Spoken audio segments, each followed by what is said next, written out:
I love it. And we are live. Hello, everyone. Welcome back to another live Anthwood Movie Mania, and we are live because it is interview time with my special guest today. From being on stage in Traces and in Lines to winning an NAACP Image Theatre Award for Best Supporting Actor, to starring in feature films such as Brotherhood of Death and Guillotine, and starring as Winston Taylor alongside Jean-Claude Van Damme in the 1989 smash hit Kickboxer, which I am super excited to talk about. I cannot tell you. I'd like, and so much more. I would like to give a big warm welcome to Haskell Vaughn Anderson the third.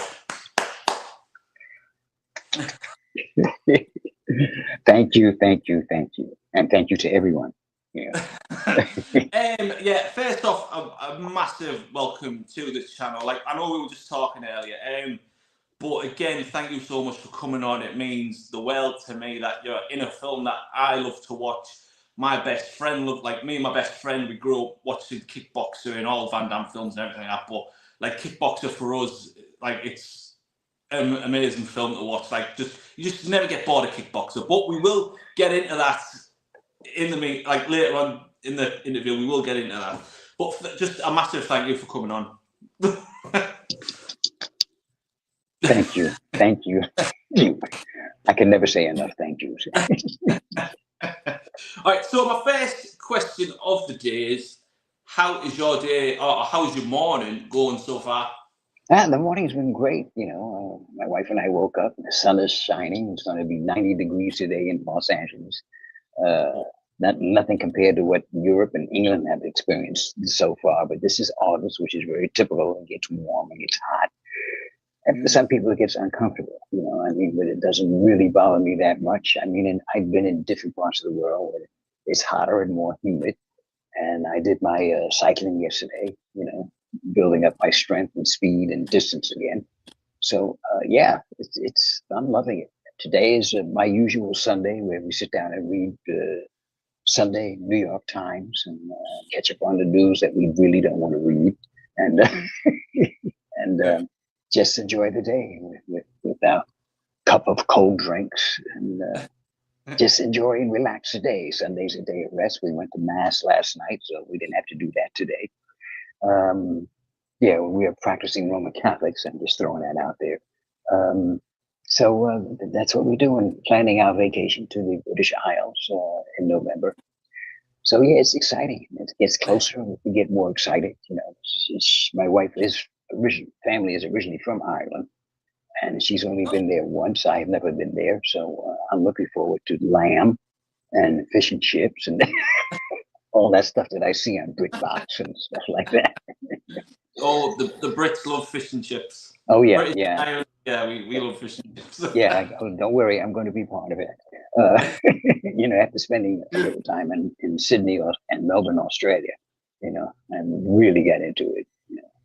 I know, like our day, like it's nearly over. It's like tea time in the UK. Like this morning, I've been to my son's football match, and I was proud. He scored a rocket of a free kick. I don't know why. He probably smashed it. Then we've been to the beach. Like I said, we live near the coast, so it's like a 20-minute drive to the beach, if that. So because the weather's nice, we always have a walk, walk along the seafront. We've been in the amusements and the arcades, but we've had ice cream, and then we came home, made a nice big Sunday dinner. What did we have? A big chicken Sunday dinner, and now I'm doing this. And then I've watched the football match, and now I'm doing this. Okay, cool. That's what the Brits call a proper Sunday. Yes. I agree. I live that life. It's not like that every Sunday. I won't lie, but it can be close to every Sunday. Yeah. And, most of our Sundays are like that, unless we're out of town visiting her family, and we're only 3 miles from the beach. Oh, yeah, so it's nice. We get that breeze sometimes. Yeah. Oh, I can imagine it being like a sun trap on the beach, yeah. But we usually wait. Nothing covering you when you're on the beach. That's like an umbrella. That's it. Yeah. My wife has to have that. Then my wife is very pale, so Yeah. she's always under an umbrella. Yeah. Me, I like to get sun. Me, I sit in the sun all day. I'll get tanned up, but Yep. she's not for the sun now. Yep. Yep. Yep. I agree. I know what that's like. My father was the same way. You know, he was very pale. You know, that's because we have so many different regions in our DNA. We don't know where we're from, so he used to call us Sooners. You know, whatever people want you to be that day, that's what you are. So, you know, people think I'm Cuban or I'm Puerto Rican, Brazilian, or from the Caribbean or Mediterranean. You know, so if I have to, I can play any of those roles. Oh, that's a good set wide acting range to cast Yeah. me casted in. All right, so so growing up, like, what made you want to be an actor? Like, did you have did you know you wanted to be an actor, or did you have like another career mind in the way? No, when I was growing up in academia, Catholic schools, grammar school, high school, and college, you know, the intention of my parents was that I were to be a physician, and you know, and I was into that for a little bit of time, and it was just by fortune on my part that I met some people who were in the arts, and just kidding around, saying to them one evening in a bar, so when am I going to get discovered? And they kind of laughed, and the next day I said to the same woman that was at the bar again, she says, you know, I have something that's going on at the theater. Maybe you ought to come in for an audition. And which I did. And the original director, who was the director of the project, invited me to come in and audition. And he says, I want you to come back for a callback. I said, okay, which I did, and ended up getting the role, which happened to be a Pulitzer Prize winning play called what was it called? No Place to Be Somebody by Charles Cordone. And that started off at a very famous theater in Cleveland, Ohio. Now, I'm originally from New York City, but I had a job as a salesperson, and started rehearsing for this play. And I said, you know, I think this is what I really want to do. So I did that play for, I guess, from the spring into the entire summer, and was invited to come to the Cleveland Playhouse, which has been a birthing ground for some big stars. You know, I can't remember the names. I shared Academy Award winners, and went from there and went back to New York and got with the Negro Ensemble Company, which was very well known at that time. And during that time, I got my doing off Broadway. I got my offer to do my very first film, which is called I think I have it right here. It's called Brotherhood of Death, which we consider to be the last of the blaxploitation films. You know, it was what it is. You know, and it had the football players from the Washington Redskins. That's what they call them then. That's what I wanted to ask you about there, since you brought that up, because that was my next question. So, like, obviously the Brotherhood of Death, like, how, like, it's all about racism and everything, but like, how did that role come about? Like, how did you get that role? Did someone come up to you, or did you hear about it? Well, I went to Washington D.C. to stage manage a show. And while the show was running, I guess the producers of this particular film came to see it, and they invited one of the cast members who was playing one of the lead roles. And he and I were roommates for this particular show. And he says, I got this audition. Do you want to come along? I said, yeah, okay, I'll go. And he hired a limo and went out to see these people. And I'm just sitting in the hallway. And they asked me if I wanted to come in and audition. I said, well, yeah, okay. And I auditioned for this role, and he says, do you have anything else to show you? And I basically just said, no, I showed you what I can do. You know, and we left, and 2 days later, they said, we'd like to offer you the role. Now, the guy that was playing in the play, who was my roommate, I haven't seen him since. We're talking about something that happened in the 1970s. And the film went on and did what it did, you know, in different parts of the country. And I never really thought anything more about it. I had these visions that, oh man, I'm going to be a big star, blah, blah, blah. But that was naivete on my part. Well, the years went by, and all of a sudden I see this reoccurrence of people telling me, "Yeah, we saw this film. You tried to keep it a secret." I said, "What are you talking about?" Yeah, Brotherhood of Death. I said, "Oh my God!" Oh my God! I was embarrassed, because all the castmates were telling me, "Oh, this is a terrible film. Don't let anybody see it." But it's being played, and as years pass, Quentin Tarantino, who used to work a video store, evidently I didn't know it till 2 or 3 years ago that this was one of his favorite films, and because of his interest in it, this is the second interview that I actually did. I found out that he had it re-released on Blu-ray disc, what have you. And again, it got its popularity back. I didn't even know it was popular from the beginning, to tell you the truth. And I didn't even know about Quentin having an interest in this film until I was at another audition. And someone said, "Yeah, man, I saw your first film." And I said, "Oh, what, Kickboxer?" He said, "Oh, no, Brotherhood of Death." I said, "What?" He said, "Yeah, Quentin Tarantino had it at his film festival, at his theater." I said, "Really?" "Yeah, he shows it all the time." I said, "Really?" Well, I tried to contact Mr. Tarantino, but I've never heard from him. So who am I? Well, yeah, again, that was my next my next question. You're beating me to the punch in every question. But yeah, like the film is pretty powerful, like about like involving racism and everything. Like as you said, Quentin Tarantino, big name drop. We will name drop the Tarantino. Yeah, I'm gonna put that out there. Yeah, you got to. Why? And like he's known for like his films, but like for him to like love that film and to have it screened at his Tarantino Film Fest. And like you said, it's gaining traction and it's being re-released on DVD and Blu-ray and it's being put back on telly.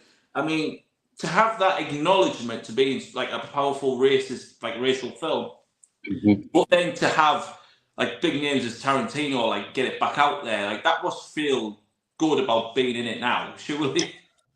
Well, yeah. It's funny because, like I said before, I was embarrassed. I said, "Oh my God, this is like, ugh, who would want to see this film?" And all of a sudden, people are talking about it, and I go to places and say, "Oh yeah, I got that film on Blu-ray." I'm like, really? And uh, and I did have an interview prior to hearing about Quentin Tarantino and his interest in the film. The two brothers had also re-released the film with my narrative interview on it. And I said, "Wow, that's interesting." They actually came to our residence and we did the taping in the back. And then I get a copy of the film, and it's like, wow, But I really didn't think any more about it. Okay, that's done. We're moving on, because I'm a big participant in theater.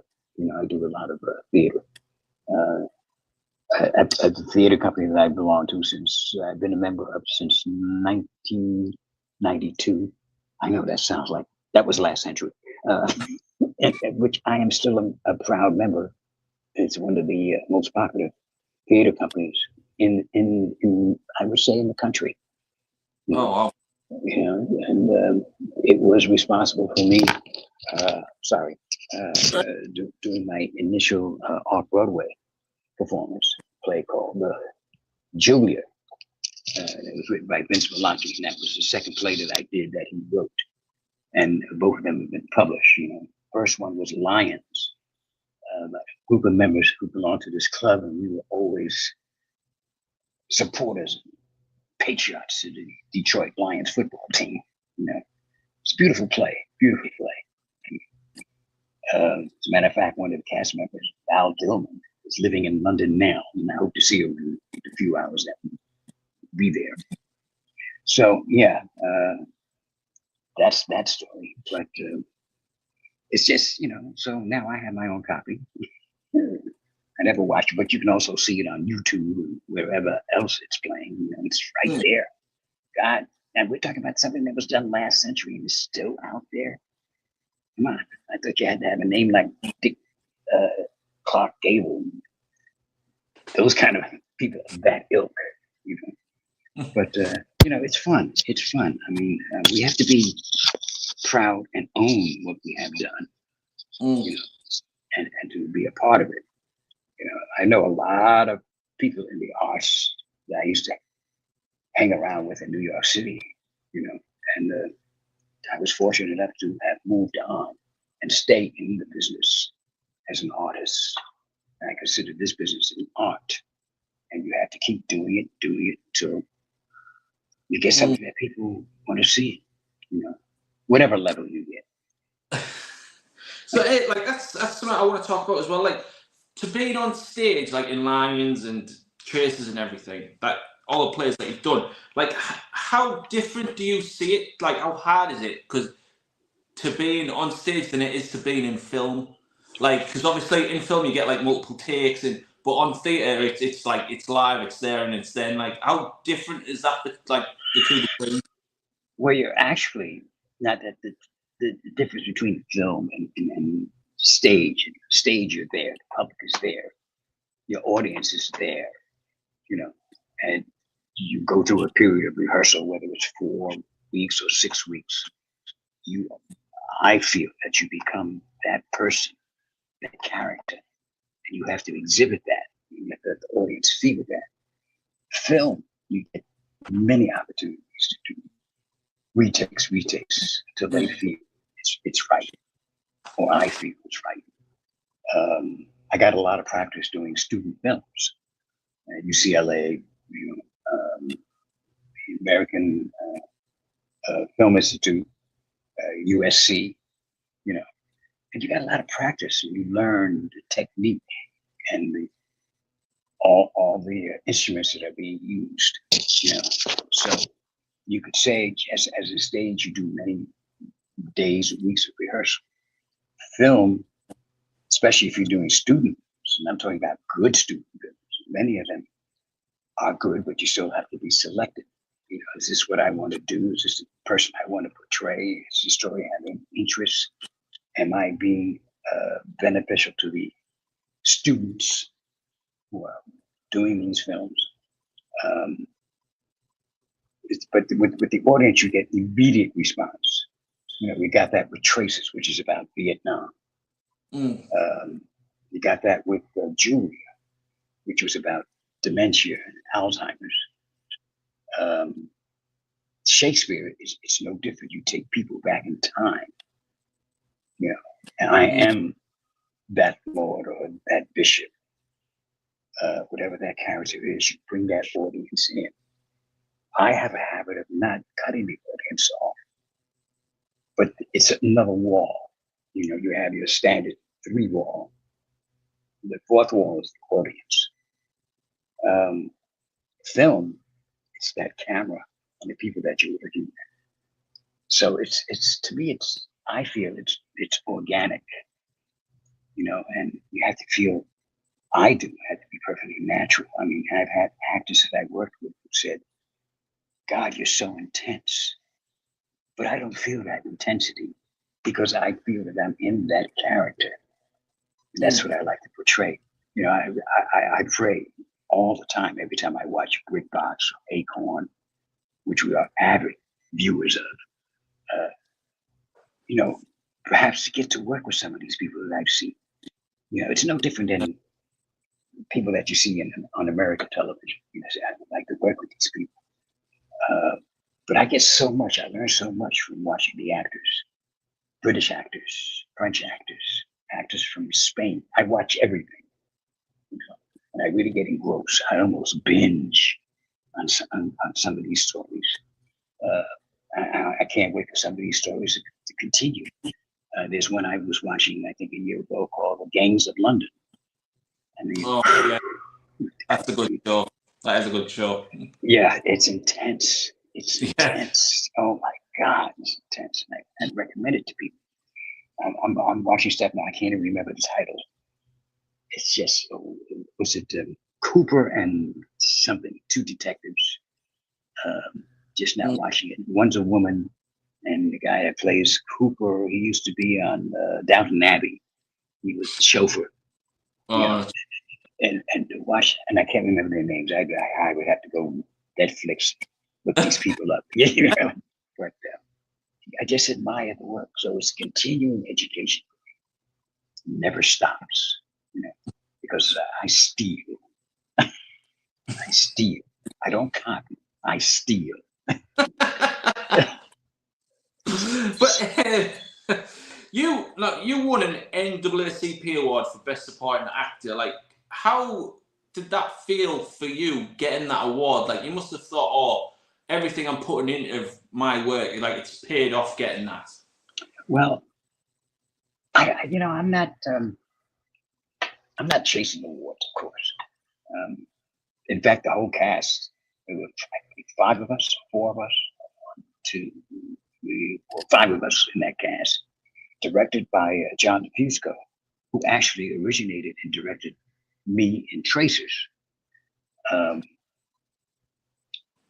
That was the second time I was nominated for NAACP Image Award, Theater Award. You have to make a difference in that because there's one for television and film and one for theater, and they're separate from each other. They have ceremony for one and ceremony for the other. It felt like an accomplishment, you know, accommodation of sorts, validation by your peers and people who saw the project. I become more gracious, appreciative, and respect, of your peers who were nominated in the same category. And Lou Gossett made the presentation that particular night, and he said to me, "You are all winners. Consider the fact that you got nominated. That's a win. Yeah, that's a win. And every time I saw Lou, I would go introduce myself, and the first response was, "I know who you are." And I'm like, "Whoa."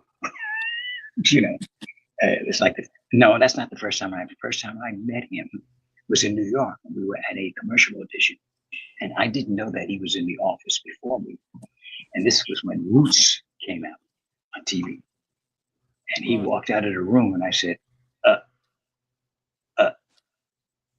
and the producers came out and said, "Okay, you're next." And my response was, "I have to follow him." So it was an honor, actually. And when people say that to you, "Oh, I know who you are," it's not off-putting, but it kind of knocks you a little bit off balance. With the kickboxer, which I got a lot, people will walk up to you and actually repeat your lines. "Don't cross Freddie Lee." I'm like, well, I go into a door and somebody's coming out and they go, "Oh," I said, "What's wrong?" "Oh my God, I saw you in kickboxer." I'm like, "Okay, thank you." Even John Claude, while we were shooting in Hong Kong, he says to me, "People are going to love you." And I said, "Really?" I said, "Okay." Not that I didn't put any value to it, that kind of a compliment. It's just that, it's just nice to be acknowledged. Yeah, but you also have to not let yourself fall into that realm of self-aggrandizing. Being prideful. I was blessed with a gift that I didn't know I had until later. And being a gentleman at all times. Whether I'm working next to a huge star of film, TV, even theater. Let's do this together. Well, you were elected for 2-year term as president for the Catholic Media Theatre. Like, how did that come about? Like, does it have to go like one term, then you get re-elected, or is it just straight 2 terms? I was on the executive committee, and after 2-3 years, I decided to ask if I could submit my name to be president of the organization. which was a very strong, powerful group of people, all Catholics, and we were about recognizing people who have accomplished work in the business and what they did to convey humanity and things that people can learn and perhaps adapt. There's more to this business than shoot 'em ups, drug dealers and stuff like that. The projects that are done to exhibit the good things in people, and the organization wanted to recognize that and recognize the artists who were responsible for that. So it was not a voting thing. It was just an agreement. Okay, it's your time, and it gave me opportunities. It gave me the opportunity to be a independent juror at the Venice Film Festival in Venice, Italy, which was just absolutely amazing. That was the year that Brokeback Mountain came out. Good Night, Good Luck came out. Fantastic films, but also to be in Venice, Italy at the time, which was like another vacation for my wife and I, and we've been to Italy twice since then. And to meet so many other people from different parts of the world who are in the business, filmmaking. And it was exciting, very exciting. I consider shooting Kickboxer in Hong Kong and Bangkok, Thailand, our second honeymoon, my wife and I. It was funny because the first day we arrived in Hong Kong, at the old airport that used to actually fly over the city of Hong Kong, and they picked us up at the airport, and I was getting ready to get in the van, and the producer, Mark DeSalle, who has since passed away very recently, said, "Oh, no, no, you're in this car," which was a Rolls Royce, and my wife and I are sitting in the back, and we're driving through downtown Hong Kong, and I leaned over her and whispered, "Bond, James Bond." So, and that was my car for the whole entire shoot. Oh wow! So, all right, well let's get into it. All right, 1989. You starred as Winston Taylor in an amazing film with Jean-Claude Van Damme called Kickboxer. Right, I'll be honest, this is what I've been waiting to talk about because I love this film. There's no getting around it. I love it.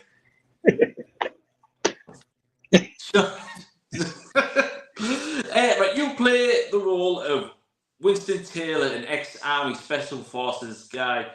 First off, how did you get that role? That's very interesting. I had just returned to LA from New York, and New York is home, so I was very comfortable being back there working. And I was doing a show that was again produced by oh my God, how can I forget her name? Olympia Dukakis, who was Academy Award winner, and she had her own theater, and we were invited to do Traces there, which was also originally produced in New York by Joe Patt, who started the Public Theater, Shakespeare Theater at Central Park, one of his places, and came back to LA. And an agent called and says, "Listen, you got 3 auditions." I said, "Oh, okay." And the first one was with Tom Cruise and Dustin Hoffman. And the second one was with another film that was going to shoot in the Caribbean. And it was being directed by a former student that I directed me in one of her short films. That's a film called, I forgot what it's called. It's on my resume anyway. And the third one was this film called Kickboxer. She said, "Yeah, they're going to be shooting in Southeast Asia." I said, "Okay." So I went to the audition. The room was crowded with a lot of actors that I knew. And I went in to call me in to read, and Mark DeSalle was there. And this guy wearing this like green jacket, and he had an accent. I had no idea who he was. I read with him, and he jumped up and says, "You got a call back." And I looked at him and said, "Yeah, oh, right, thank you." I didn't know who he was. I knew he had an accent, very strong accent. So they said, "We'd like for you to come back a couple of days later for, come back to meet." So I went back, this time met the director, and Mark DeSalle again, and cinematographer, sitting there talking. And I said, "Well, who's this guy with the accent?" I said, "That's John Claude." John Claude who? John Claude Van Damme. He's got a film coming out called Blood School. I said, what is that? "Oh, no, you need to go see it." I said, "Okay." Well, I didn't for a while. They said, and I read for them, and they said, "Okay, we'll let you know." A few weeks passed by, and call me back again. And I went in, and this is also during the writer's strike, so nobody was working. And I went back, and I'm sitting in the reception area, and there was a guy who was there ahead of me, obviously reading for the same role, and I didn't know that he was. So the receptionist says, "Oh, this is so-and-so, he's reading Winston Taylor." And my response was, "No, I am Winston Taylor." And it was just so arrogant. I think about that every day when I think about it. It was so arrogant and disrespectful to the other actors, because I just came in here and just was Winston Taylor. And I will never forget it, he had his arm in a sling. So I don't know how that happened or whatever happened, but I shook his hand and said, "How are you?" And but then he went in and came back out. And I went in just as Winston Taylor because they had sent me the original screenplay. So I had that June, July, just reading the script. And I guess a few days later they called me and said, "We'd like for you to do the part." And my response was, "Well, I don't understand why it took you so long." Again, arrogance prevailed. And I shouldn't say that prevailed, but that's what it was. I would just, but what I didn't tell him was that I was praying every day during my workout running on the beach. Dear God, this is my role. This is my role. And interesting enough, I was actually working a temp job. And when the writer's strike was over, the very next day, I got a new script. And it was basically not that much different than the original one. I had my lines basically down. Every scene, I broke down the script. I envisioned what this character looked like. I had no idea how they were going to dress me or anything. So the very next question was, "Can my wife come?" And he said, "Oh, sure, absolutely." So we worked on getting that ticket so we'd be on the same flight, which they had already arranged. But I just had this attitude. This is my role. And I talked to different people about it, other friends that I knew, and they said, "Oh yeah, you need to wear a white suit, this, that." That was their vision. Mine was still blank.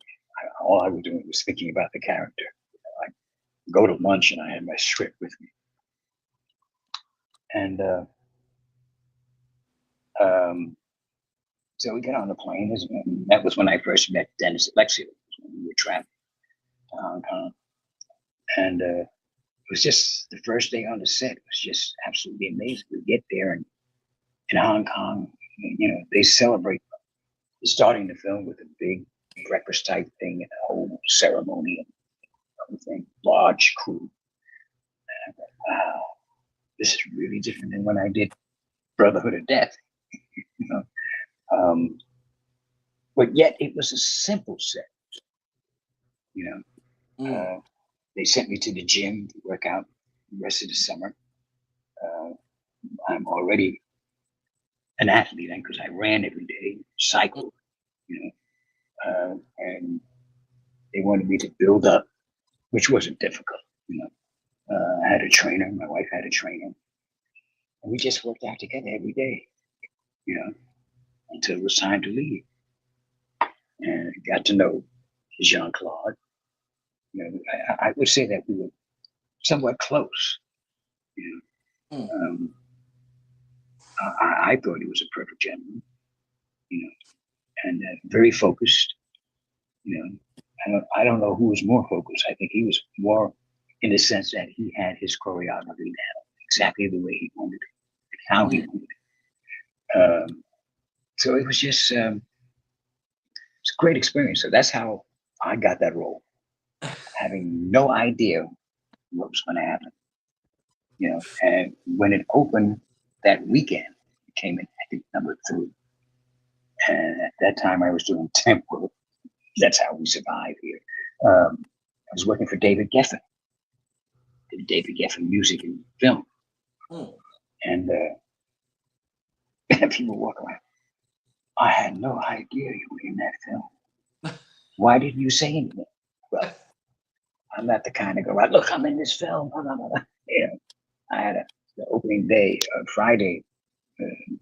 Rochelle and I, we went to not a screening, but a showing of it in Westwood, which was a big movie center near UCLA, University of California. And they basically let us in, and we stood in the back just to see what the audience reaction was. And it was just amazing. It was amazing. It was like, wow, look at this. The critics weren't exactly kind, but we had no. In fact, before the movie came out, they had posters in different theaters. We went to see another film. I think it was Mississippi Burning, Gene Hackman, and the poster was outside. And I'm looking at it, and one of the ushers basically said, "That is the worst film that I have ever seen." And I looked at him and said, "Really?" He said, "Well, I don't know why you're interested." I said, "Because I'm in it." "Well, I'm sorry. It's the worst film I ever seen." I said, "Okay, fine." But look what happened. Look what happened. Look what happened. Well, let's go through like some of your scenes, like while you were like through this film. We're gonna go through like a lot of what you were in. So first off, like we see you in the Muay Thai arena, like before the fight with Pong To and his brother Eric. Yeah. Like, was that an actual like? Were they all extras, or was that an actual like arena just full of people like watching the fight live? They were all extras, and you have to realize now. See, one section was done in Hong Kong, another section was done in Thailand, Bangkok. The actual fight where Jean-Claude's brother gets injured by Tong Po. I'm trying to remember that. I think that took place in Bangkok. And all those people were all extras. Really? Oh, yeah. The funny thing is, I come in with this flowery t-shirt, straw hat, sunglasses, cigar. The cigar thing was their idea. And it worked.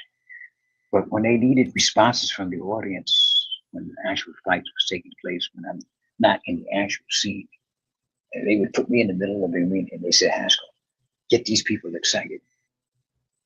Really? So I just like cigar and just raised my hand, and these people just went insane.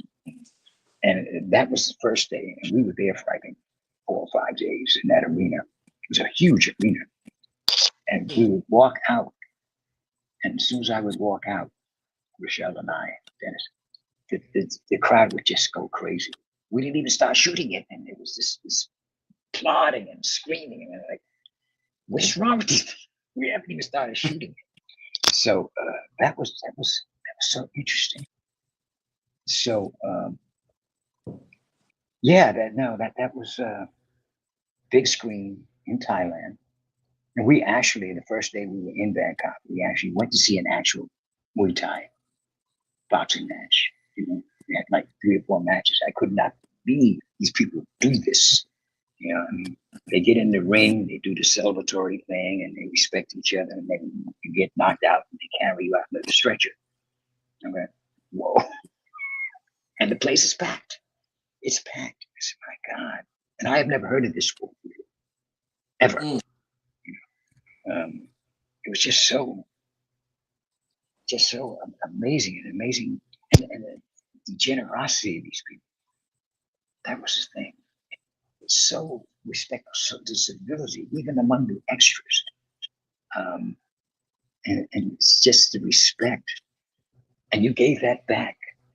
You know, I was sitting in the trailer.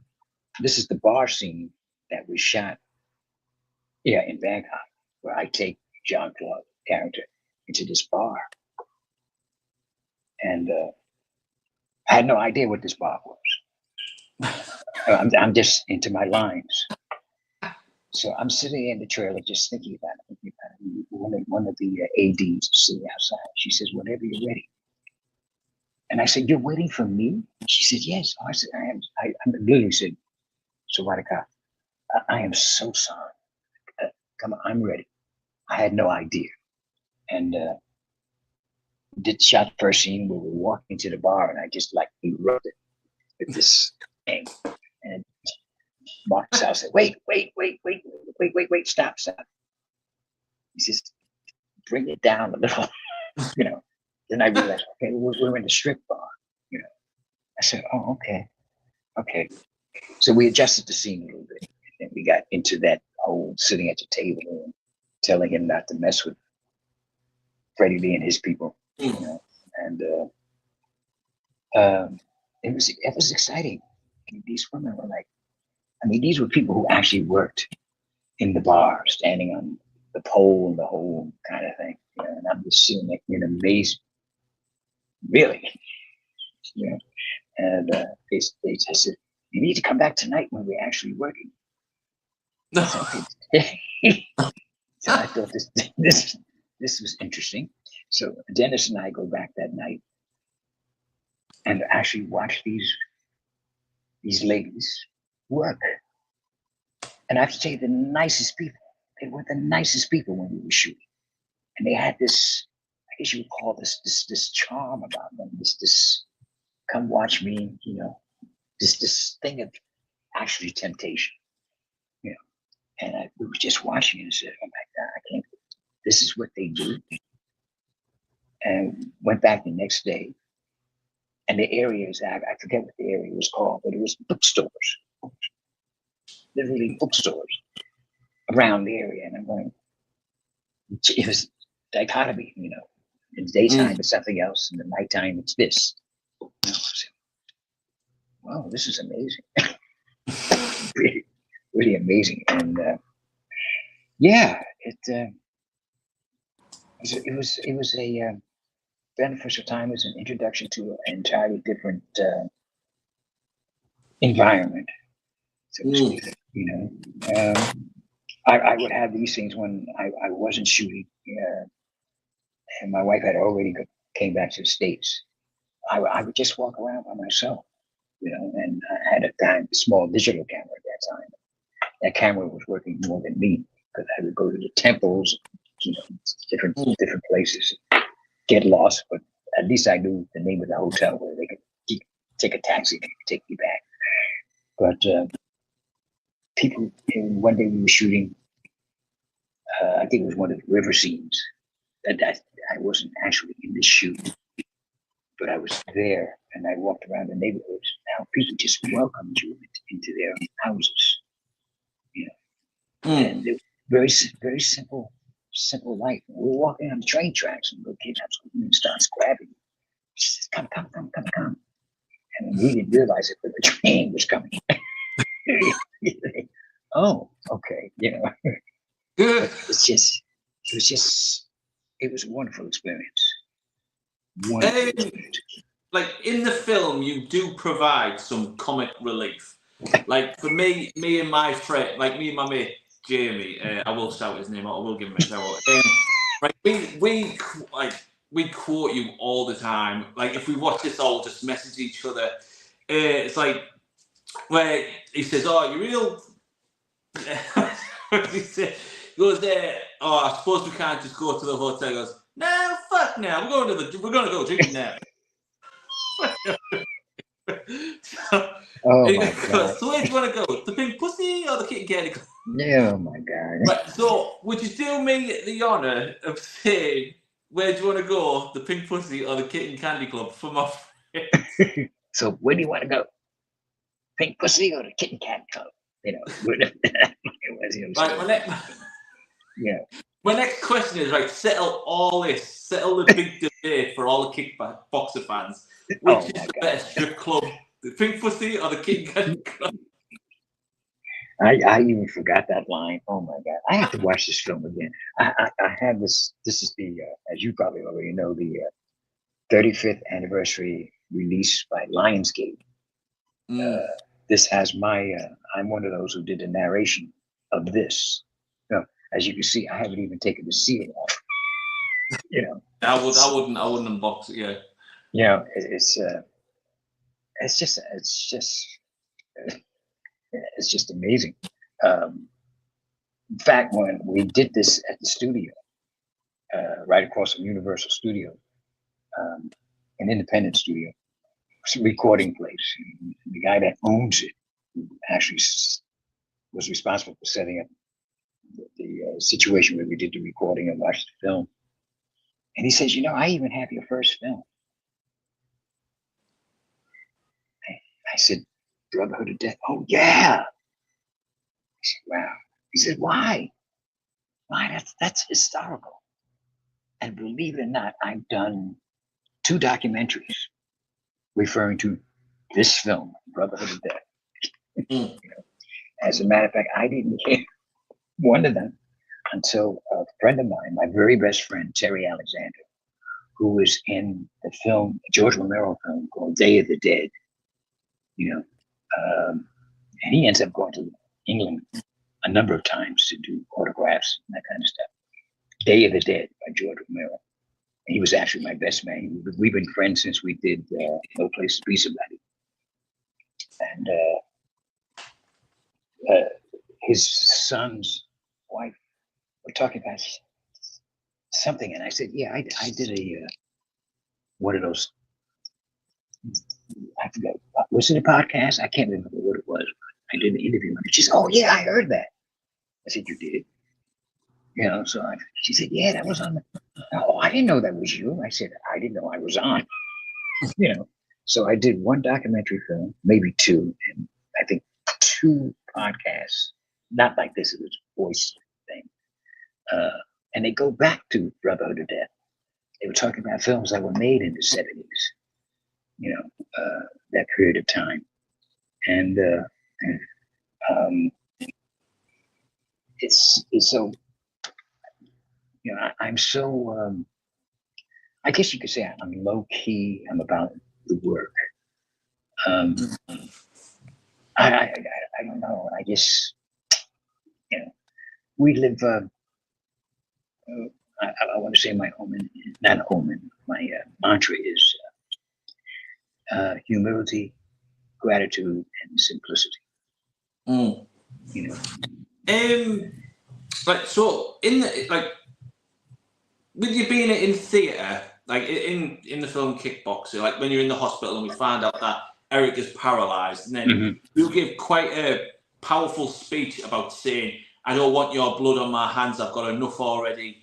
Like, the only way to fight him's in the ring, and you're not ready." Like, did you, with that speech, did you use like your time in theatre to like try and get that powerful speech across, like using that type of performance?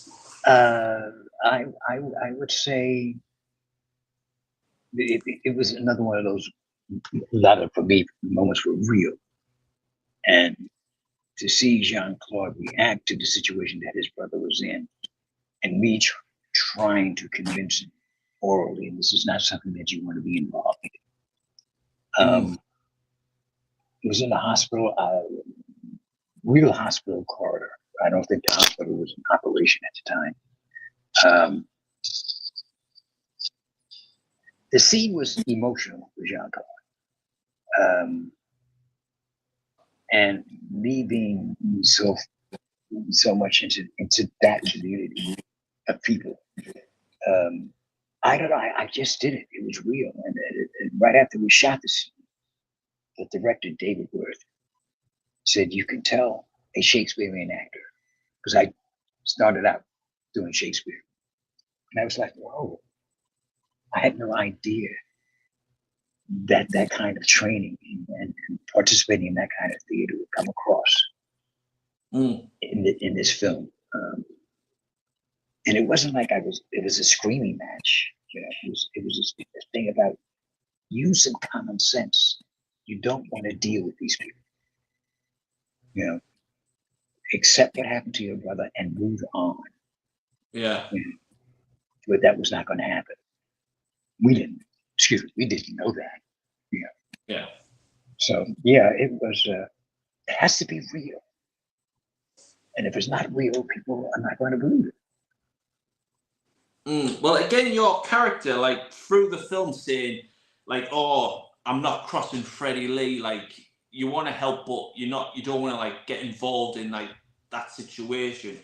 But then you do end up getting involved, and it's like that part of the film is like your redemption part of the story, like your part, like a redemption part. Yeah. Like I said, you don't want to deal with these people. This is this is the underground. This is a society which is dark. This is like, lack of a better description, this is like the mafia. Yeah. But these people can be the same or just as bad, and that's proven in the final battle with Tom Poe, Jean Claude. I mean, who ever thought of it? I mean, we're going back to the future, or not the future, but the past of Rome, the gladiators and stuff like that. I mean, this was a fight to the death, which was just, Crazy.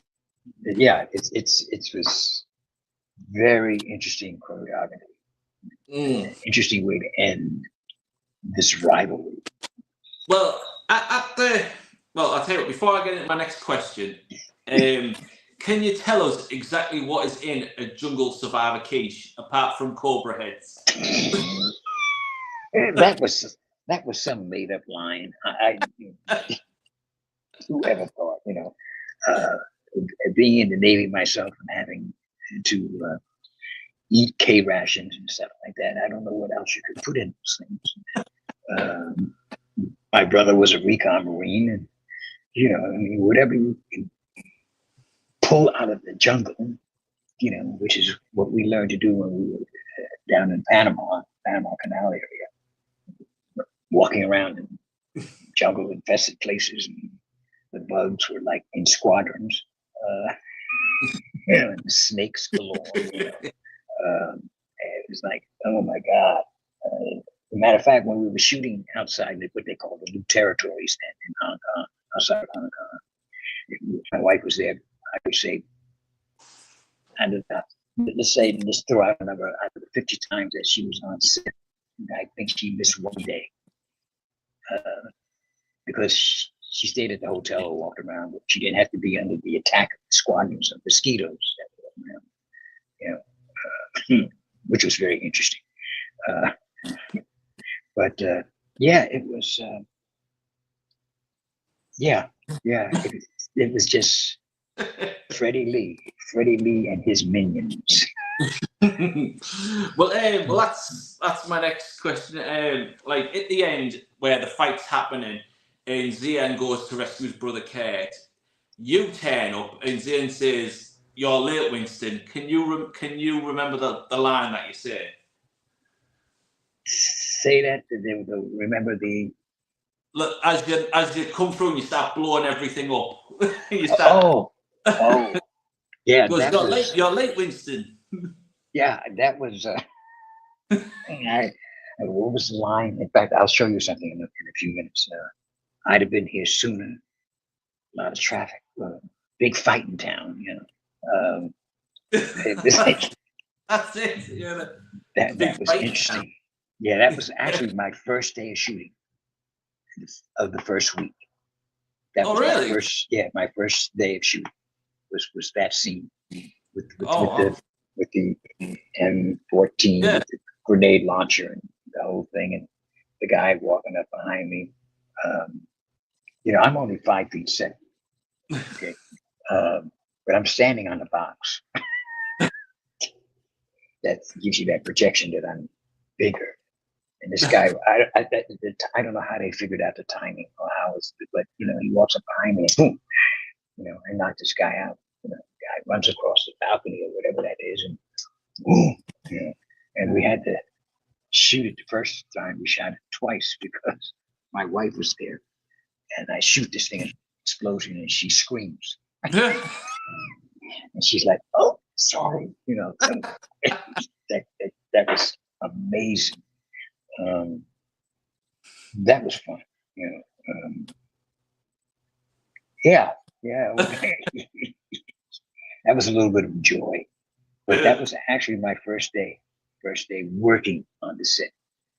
Oh wow! When you're in the arena, like when you know you all come back and watch Kate, like Big Tongue Paw, at the end where we see you take the gong off the fella, and then you just throw it away. Was that in the script or was that just improv where you go like that?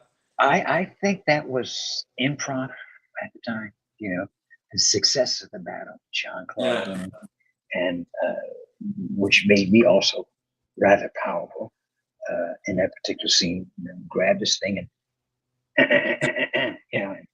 you know that kind of thing. I think that was all. If I remember correctly, I think that was all organic. You know, the reaction. You know, just funny. It's just you just did things. It felt right. You know, yeah. I had actually asked Mark and people that were around that day. I said, "What about the critic? What do you think the critics are going to think about this?" And their immediate response was, "No, this is a critic-proof film." And I said, "Wow, critic-proof film." So all the years while I was maturing as an adult, watching Kung Fu, what's his name, the great Juju guy. I can't remember their names. I should know his name. Jackie Chan. And, I'm a big Jackie Chan guy. Weirdly enough, I've been on a bit of a Jackie Chan binge as of late again. Like once I get into like a rhythm of films, I'll just like watch a couple of films. But yeah, I love Jackie Chan. He's my favorite martial artist. Oh my god! Apart from Van Damme. What is the great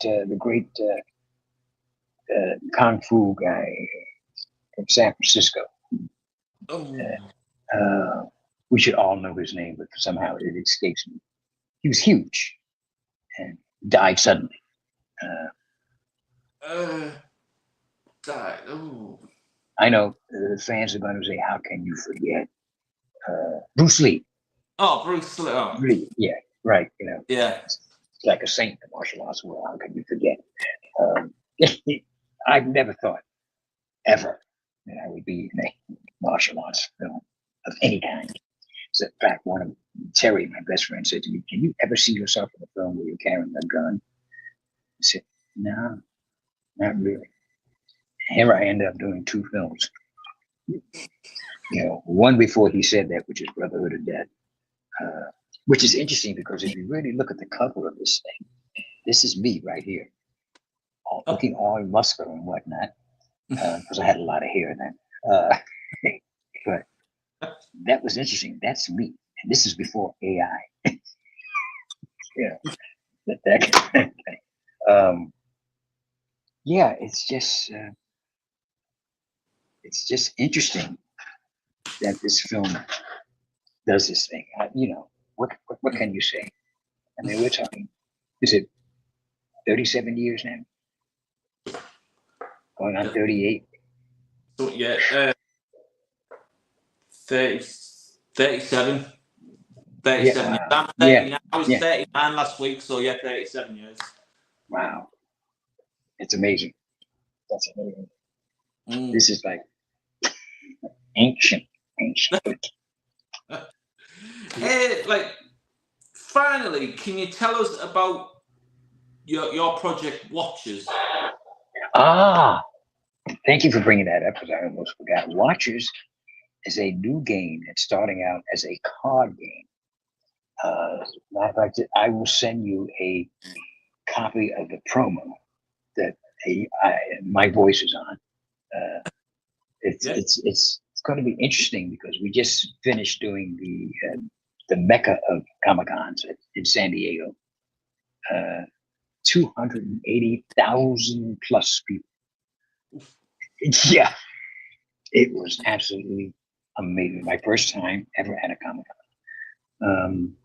Can you believe it? They asked me to sign up for the LA Comic Con, and they turned me down, actually, which is fine. We again thought it would be easier since I was already made an appearance at the San Diego Comic Con. But games, I mean, watchers, really, really interesting. I mean, in a good way. They are talking about a release date in November, just before the holidays. They're only going to do a limited release right now of 300 games. Wow. So I asked them, I said, listen, I'm doing this podcast. It's going to be done in London. Can I mention the game? They said, talk it up as much as you can. And when we're finished with the podcast, I will send it to you because I don't think I sent it to you earlier. But being a member of St. Monica's, which is our parish here in Santa Monica, California. We live in Brentwood, but Santa Monica is the next community next over. My wife and I are lectors at Mass. And people always mention the fact of my voice. I never planned or wanted to be. Maybe once I attempted to do voiceover work, which I have done, but never really gave it that much validation. And I was told by a very prominent voiceover actor who said, there's people that can do you better than you. I kind of said, oh, well, I guess I better leave that alone. But eventually I started getting asked to do that. So Watchers is well, you'll see when you see the promo that I'll send you right after. And then I was asked by a very, very dear friend of mine. We have our own little film production company. Or I say film company, I should say, because we're producing our own projects, which is not martial arts. This is human stories. A game called the Fifth Kingdom. It's based on Irish. It's an Irish story. And I'm actually going to be the voice of the evil character, Baylor. I don't know if I'm going to use an Irish accent or not, but he is the most evil character in this project. And they already wrote 10 episodes. So I'm going to start doing that. So I'll probably be making, hopefully, appearances for that and Watchers again, because they're already looking at next year. It's a futuristic thing, and you'll see when you see the promo. Yeah. So it'll be looks like it's going to be a lot of fun. I think what they want to do, based on what happens with the 300 samples that they put on the market, is to do a video game, and then animation, and then hopefully a feature film. And hopefully I get to not only do the narration but be one of the characters. So that's good to know. I hope everyone keeps an eye out. Or obviously, everyone who went to San Diego Comic Con, they'll know about it in that way. That's the biggest one out in San Diego. So it'll be. I mean, I just couldn't believe that. People are so dedicated to being a part of that, and just go. I'd love to go with, but it'll never be possible. Well, you never say never, because it doesn't work. Never say never. You never know where your podcast may take you, or you're asked to be there, cover some of these things. So never say never, because it doesn't work. Never. All right, well, that is it. You've answered all my questions. We made it. Yeah. We got through at the end. And I did this because people said, "Why don't you do this?" My wife said, "Why don't you get autographs?" And, I have this thing about asking people for money for an autograph. Come on, I do them freely. People ask them, I just put them in the mail, and I don't charge anybody anything. But it came out with this. Slowly, Look at that. The big reveal. So, and then we turn it around and you get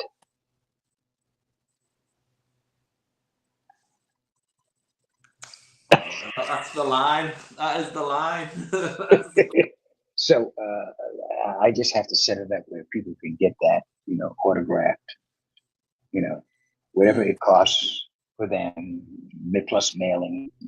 I've only had, I think they made 100 of these, and I think I got maybe 4 or 5 people got them already. But I'll probably put it on whatever you put it on, internet or something, and say, hey, you can have one of these with this price, blah blah blah. What's the other thing? Oh, if you want to see guillotine or guillotine, oh yeah, guillotine. That's actually it's showing what the director told me. Not only in the United States but England on Amazon. Oh, right. Yeah, I think you can rent it on Amazon. But I have to check to see what that is because I haven't watched it on Amazon either. I mean, I've seen screenings of it, but it's 5 chapters based on the history, the development of the guillotine, and how it has been used throughout time. From the early days in France, World War II, the revolution of the I forgot the community against the French after World War II. I play a priest in that, so I'm in the 4th chapter, and the 5th chapter actually covers the Iraqi war. Yeah, that was I guess the sons of Saddam Hussein used to use it as a piece of torture. So. Oh well, if anyone who watches this, be sure to check out Guillotine on Amazon. Is it Amazon Prime or Amazon? Amazon Prime. Amazon Prime. Yeah. Oh, be sure to check that out. But that's it. We've made it to the end. Made it to the end. These things, they never end. They never end. No, but you've been so nice. Thank you for answering all my questions. I've had an absolute blast. You've told me loads of things about kickboxing that I obviously didn't know, because that's one of the reasons why I love doing interviews like this, because you hear all behind the scenes stories, the movie magic. Who knew you stood on a box? I don't know. Yeah, it was fun. It was fun. Generally, a lot of fun. What an experience to anybody that was involved. But God, thank you. I fully appreciate doing this. Really enjoyed it. No, I mean, thank you for coming on. Just accepting to come on here, that means the world to me. So yeah, well, I certainly hope you get thousands of people to watch it for you. Oh, so do I. I'll I will definitely, when it comes on, I will definitely put it on my sites and let people see it. Yeah. So when I after this, I mean, this is live now. So once I think it, I'll send you the full. I mean, I'll do another post on Instagram saying that the interview's out now. Yeah. And then I'll send you the full video, and then you can chop it up, do whatever you want with it. And no, I leave it the original. That's you're the creative part behind it. I'm just a participant. Oh, but I just leave it full. I don't touch it. Yeah. I just let it go. Yeah. It's too much of a pain chopping it up, so I just let it go. Oh no! It's an honor for me to have done this, to be a part of this, to be part of your history. Oh, thank you so much. Anyway, that is the end of this interview. I would like to give a massive thank you to Haskell Vaughn Anderson III. As always, talking about kickboxer and everything else. As always, I am Manfred Movie Mania. Please stick around for more live interviews, and please subscribe and like and everything else.